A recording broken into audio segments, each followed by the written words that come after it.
Part 1. Hear a student called Joanna telling her friend about an arts festival, which is being held in the city where they are studying. First, you have some time to look at questions 1 and 2.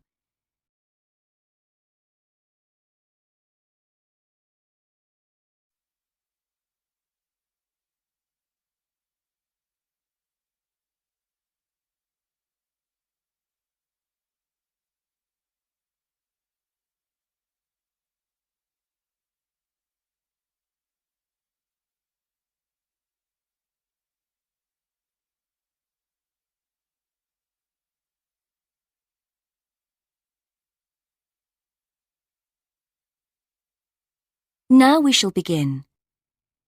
You should answer the questions as you listen, because you will not hear the recording a second time. Listen carefully and answer questions 1 and 2. Hi, Joanna. Where have you been? Hi, Dave. I had to go into college to return a DVD I'd borrowed from the library. Oh, right. But while I was there, I got some information about the City Arts Festival that starts next week. Oh, yeah? I saw a poster advertising it somewhere. Yeah, and I picked up this leaflet from the library. It gives you the website address. So as I was there, I logged on to get more information. Actually, although they've got the full programme of events fixed now, you can't book online, which seems strange. There's a number to phone, though. And are there student discounts? I guess so, but I didn't notice. Anyway, there are 3 things I'd like to see.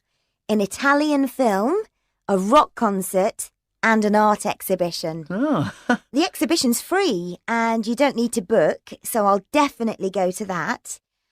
But I'm going to get tickets for the film in case they sell out. Good idea. You can always buy concert tickets at the door, because that's in a really big hall. Right. Before you listen to the rest of the conversation, you have some time to read questions 3 to 10.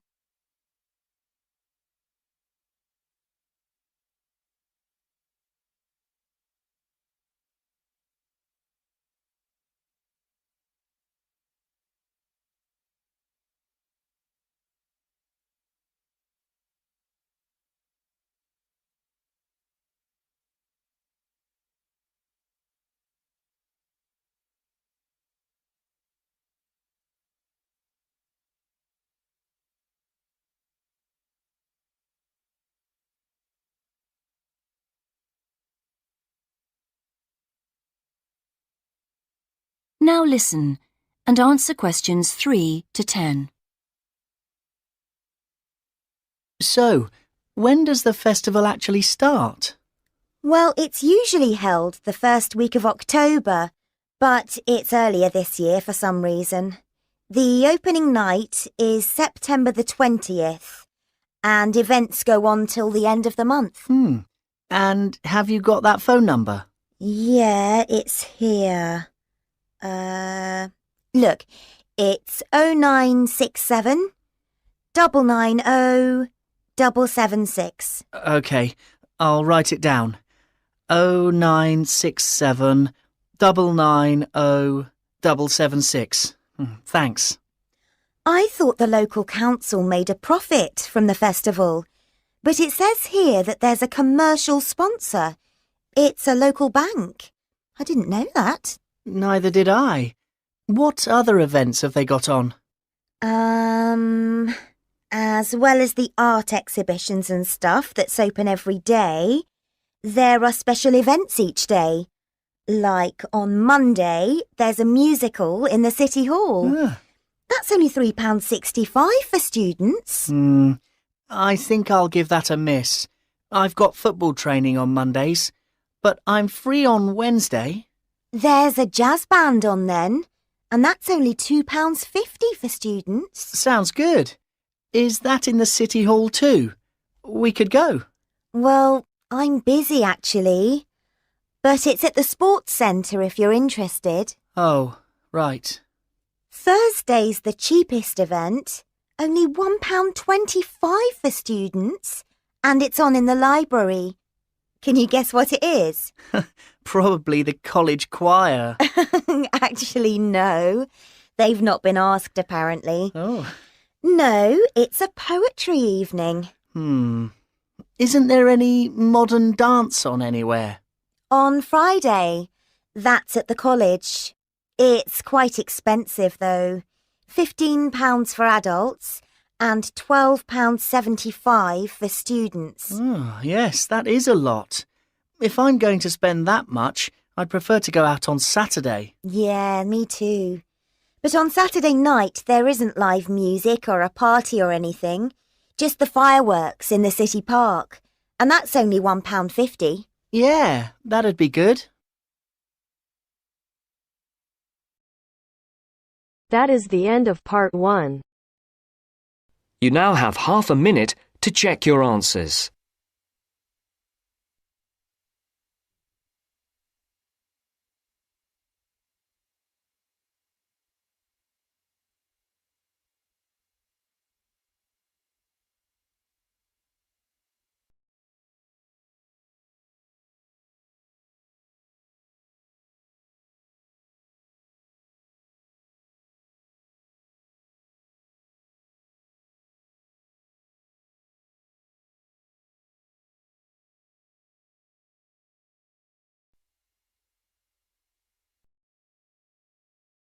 Now turns to part 2.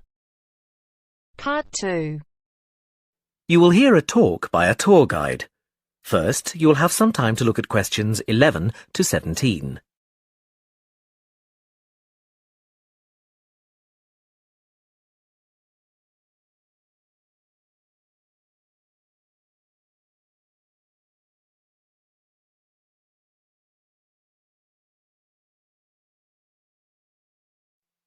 Now listen carefully and answer questions 11 to 17. Welcome to San Fernando City Tours. I'm Mark, your tour guide. We have a lot to see in 3 hours, so make sure you're comfortable. We'll be traveling into the historical district first, and then into the town center. After that, it's out to the harbor, and we'll finish up at the lighthouse, just past the harbor. That will take us up to midday, and after that, you're free to do what you want.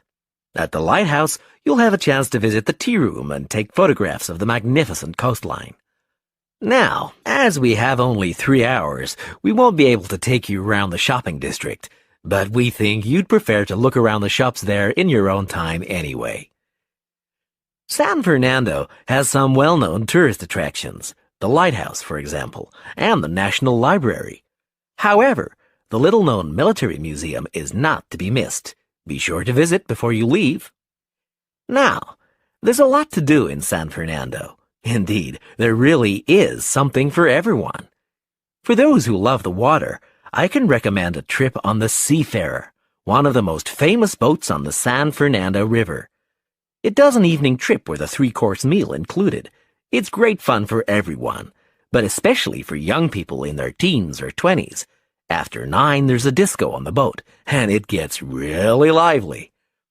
Then there's a climbing wall near the town center. It's incredibly popular, with a large wall for expert climbers and a smaller wall for novices. There's a junior wall and a creche, so it's a great day out for those of you with kids.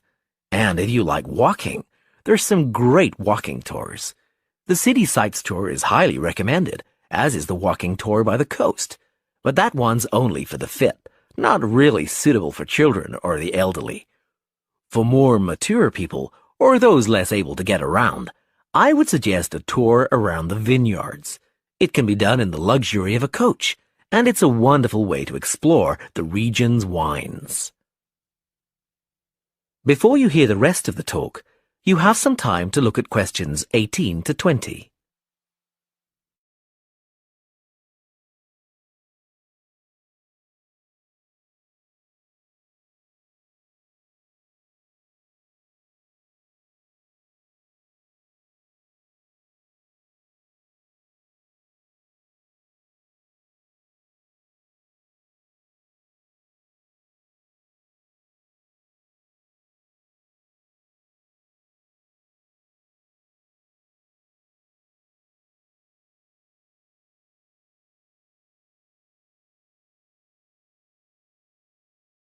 Now listen and answer questions 18 to 20.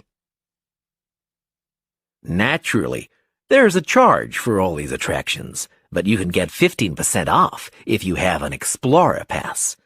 If you don't have a pass but would like one, the driver here has application forms. Just ask him for one and fill it out while on the tour. Then you hand it into the tour office. Normally, it costs $10, but this year it's just $7. When you hand it in, you'll get your picture taken for the card on the spot, and then your card is ready to use. Remember to show it whenever you pay for anything. The discounts apply not just to tourist attractions, but some bars and restaurants. Basically, everywhere you see a red Explorer symbol. Ah, we're coming up to the historical district now. If you'd like to look at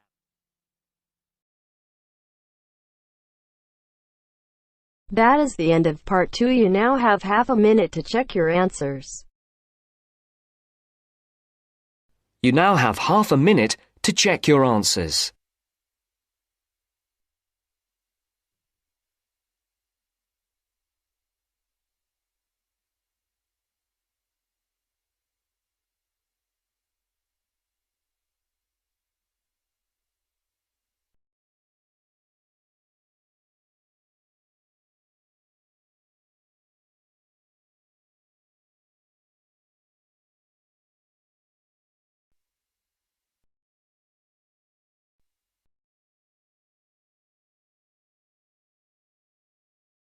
Now turns to part 3.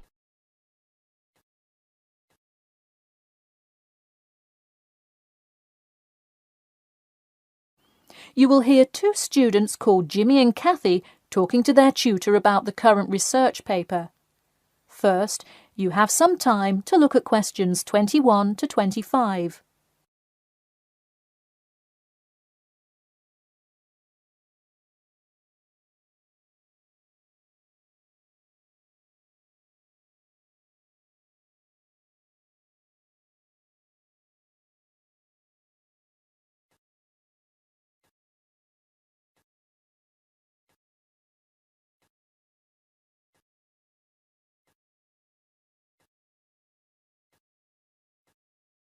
Now, listen carefully and answer questions 21 to 25. Before we start, Jimmy and Kathy, thanks for coming in today to talk about your current research paper. Well, I will also give you some suggestions for your future presentation later. That's great. Okay, I've read the introductory chapter, and so far I like where you're going with your research, you two. Thanks. What did you think of the procedure section? I haven't got there yet. I'll get to that and the results and discussion section in a bit. Oh, if you haven't read the rest, are you just saying you like the introduction? No, the layout is really well done.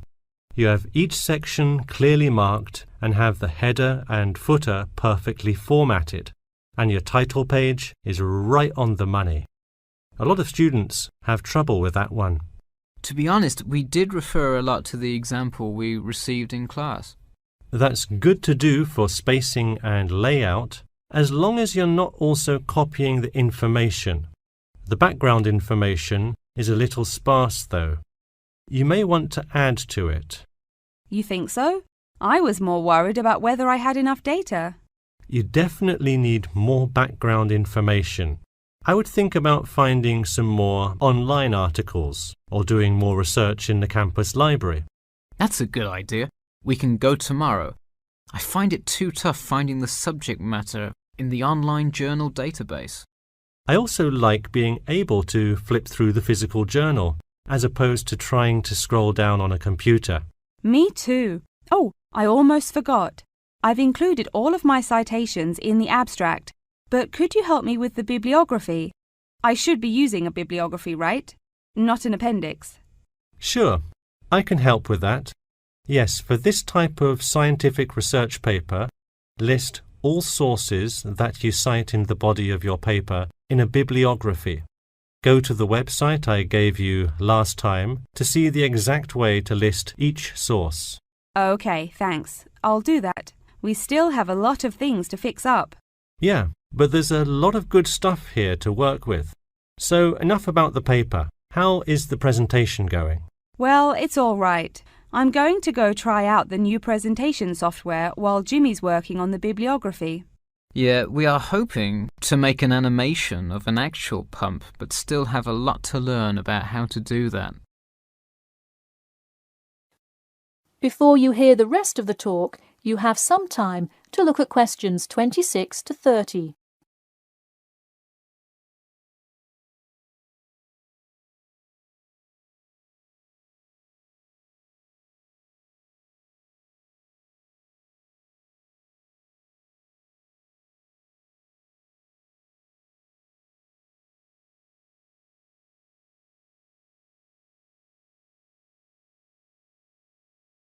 Now, listen carefully and answer questions 26 to 30.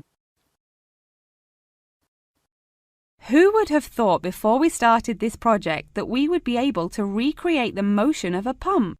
This stuff is just so interesting. So glad to hear it. Yeah, I am glad I took engineering this semester. I would definitely like to keep up with it. You know, there's an organisation called the Machine Engineer Society. You should look into joining it. You'd need to score well in your engineering class to qualify, but I think you can do it. Interesting. I will definitely check it out. I would really like to get in contact with some professionals in the engineering field to find out more. I don't really know anyone in the field now, though. I think if you keep meeting people in your classes and professors, you'll be able to get in contact with some really helpful people. Well said, Jimmy. If engineering pumps is something you both are specifically interested in, make sure you stay up to date on new developments. In fact, you could visit the local water treatment facility periodically to see what new developments are going on. That may be a good way to get some practical experience. Well, I don't think they would let you handle any equipment by just visiting the facility. If you really want to get your hands dirty, so to speak, I would recommend instead seeking a summer internship. Wow, you have so many helpful suggestions for getting a leg up. Now, if only you could tell me how to get my work published. Wouldn't that be nice? Well, honestly, all you really need to do is, once you have a dissertation, present it. Present it often and to many audiences, and once you get feedback, adjust it. You'll get published one day. Wow, this meeting has been truly inspiring. Thanks for your help. That is the end of part 3. You now have half a minute to check your answers.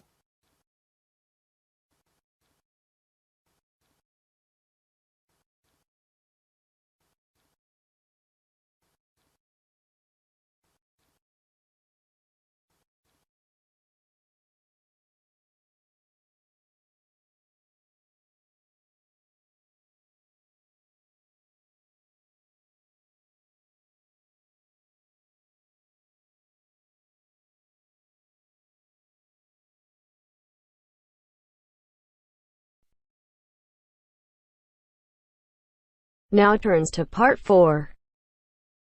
Part 4. You will hear a media studies tutor giving a lecture about news sources. You now have 30 seconds to read questions 31 to 35.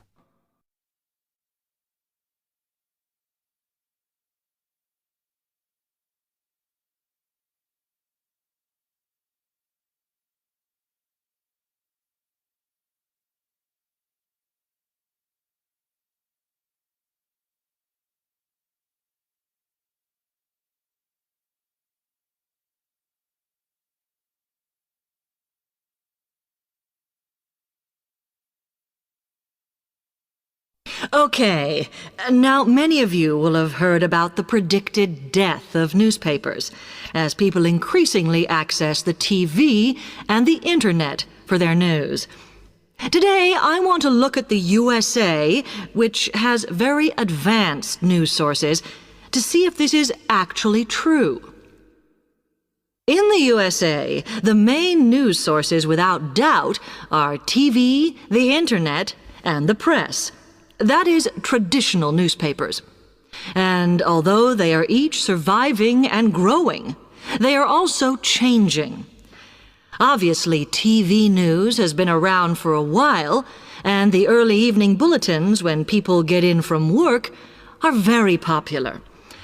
I suppose we traditionally think of the morning newspaper arriving on our doorstep with the daily news. Interestingly, this is not borne out by the statistics, which show that readership in the U.S. is much higher when people have time to relax, when they're not working, especially on Sundays. The Internet is also a popular weekend activity, but shows no variation with weekday access. So people are using the different sources in different ways. Interestingly, local radio has been hit less by the grip of quite strong local newspapers than by the Internet, which is seen to offer a better regional service. But just because the Internet is seen as the new force in news media does not mean it is dominant. Television has, of course, been global for a while. But now technological changes, which have fueled the rise of online news, have also allowed newspapers to print and distribute editions across the world. In fact, Internet news, which is seen as the big competitor for traditional markets, does not offer that much variety.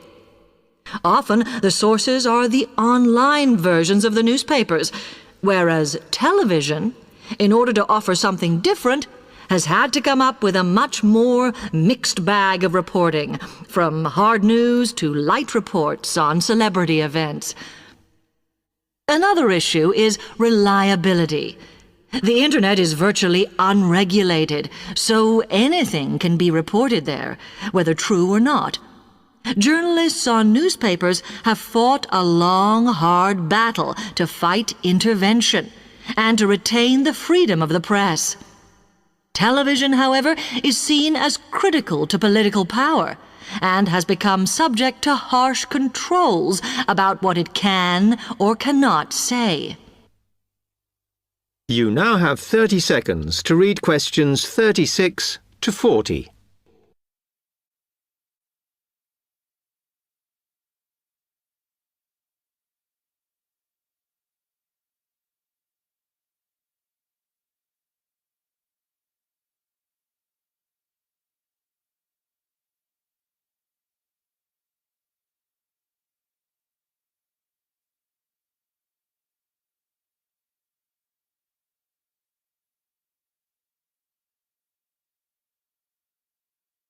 Now, one very critical factor in keeping newspapers alive and well in the USA has been their approach to advertising. Obviously, newspapers are heavily dependent on advertising revenue, and they have become more and more imaginative in what they offer, in order to make sure that advertisers use them and not other news sources. This has meant that, contrary to popular belief, newspapers now have a significantly higher profit margin than the rest of American industry. So, how have they managed to raise advertising revenue in this way?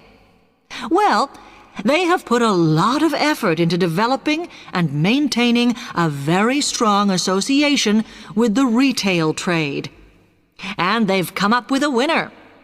A critical tool in their sales plan has been suggesting that the adverts they run can have vouchers.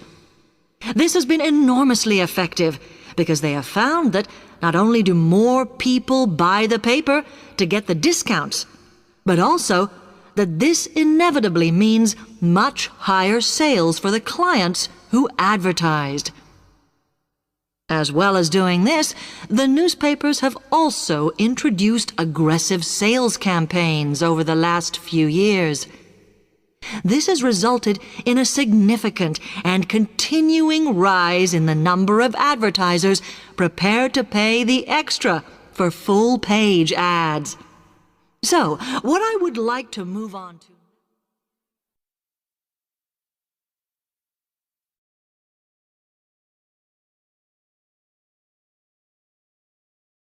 That is the end of part 4. You now have half a minute to check your answers.